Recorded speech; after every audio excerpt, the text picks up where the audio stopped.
नमस्कार दोस्तों। आज की कहानी है सर्वगुण संपन्न बहू।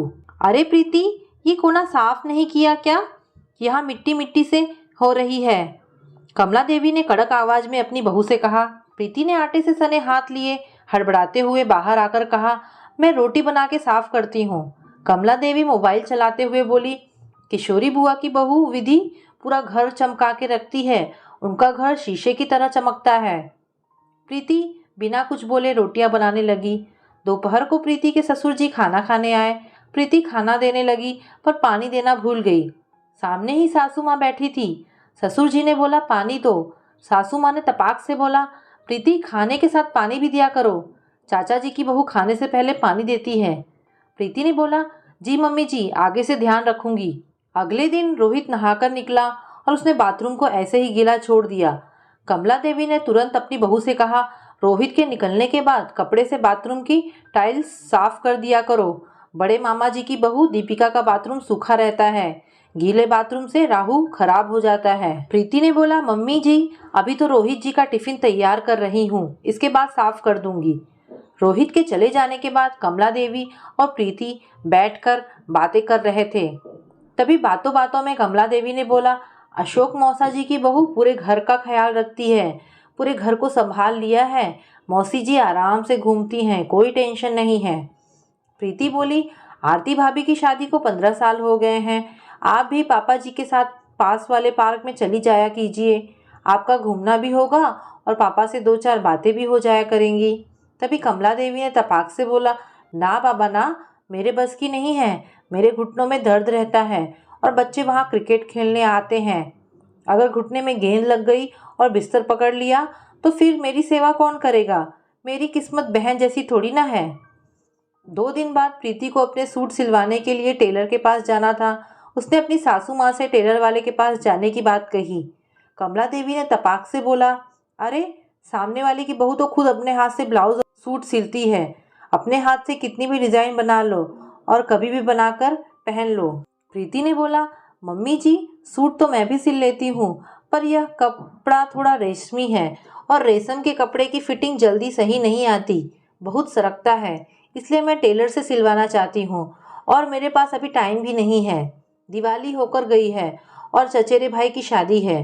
कमला देवी ने तुरंत बात पलटते हुए कहा, नहीं, मैं तो बता रही हूँ कि अगर सिलाई आती है तो अपने घर में ही कपड़े सिल के आदमी पहन सकता है। प्रीति चुपचाप सुनकर चली गई। कुछ दिन बाद कमला देवी जी की सहेली घर पर आई। दोनों सहेलियां आपस में खूब हंस हंस के बात कर रही थी और अपने बचपन की बातें, जवानी की बातें और बुढ़ापे के किस्से सुना रही थी। तभी प्रीति दोनों के लिए नाश्ता लाई और प्रीति वहीं पर बैठ गई। कमला देवी की सहेली ने प्रीति से पूछा, शादी को 1 साल हो गया है, घर कैसा लग रहा है? अब तो कम्मों की जिम्मेदारी कम हो गई होगी। कमला देवी ने बोला, इससे जितना हो सकता है उतना करती है। मेरी तरफ से भी कोई जिम्मेदारी नहीं है। मैं तो कहती हूँ जितना हो सके उतना करो, वरना छोड़ दो, मैं करने के लिए बैठी हूँ। प्रीति यह सुन अपनी सासू माँ का मुंह ताकती रह गई। कमला देवी की सहेली के जाने के बाद सासू माँ बोली, इसकी दोनों बहुएं बहुत ही लायक हैं, बहुत ही समझदार हैं। पूरे घर की जिम्मेदारी अपने सर पर ले ली हैं और इसे पूरी जिम्मेदारी से मुक्त कर दिया है। हाथ में बैठे बैठे खाना देती है, पानी देती है और देखने में भी बहुत सुंदर है। सर्वगुण संपन्न घर की है, पर घमंड जरा सा भी नहीं है। खाना भी खुद बनाती है, कपड़े भी खुद धोती है और सास ससुर को हाथों हाथ सामान देती है। प्रीति की अब सहन शक्ति खत्म हो गई थी। वह बोली, मम्मी जी, सबकी बहू सर्वगुण संपन्न है। आप हमेशा कहती हैं कि उसकी बहू यह करती है, इसकी बहू यह करती है, मौसी की बहू ये करती है, चाचा जी की बहू वो करती है, पर आपकी बहू क्या करती है? आपने कभी वह देखने की कोशिश की है? सिर्फ आपकी बहू कुछ नहीं करती है।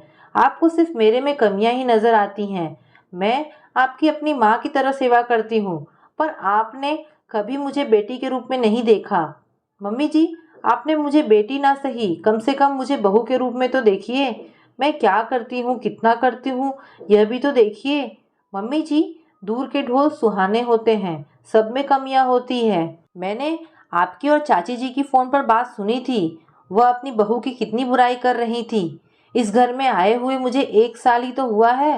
धीरे धीरे एडजस्ट कर रही हूँ, सीख रही हूँ। कमला देवी अवाक होकर सब सुन रही थी। तो दोस्तों कहानी यहाँ पर समाप्त होती है।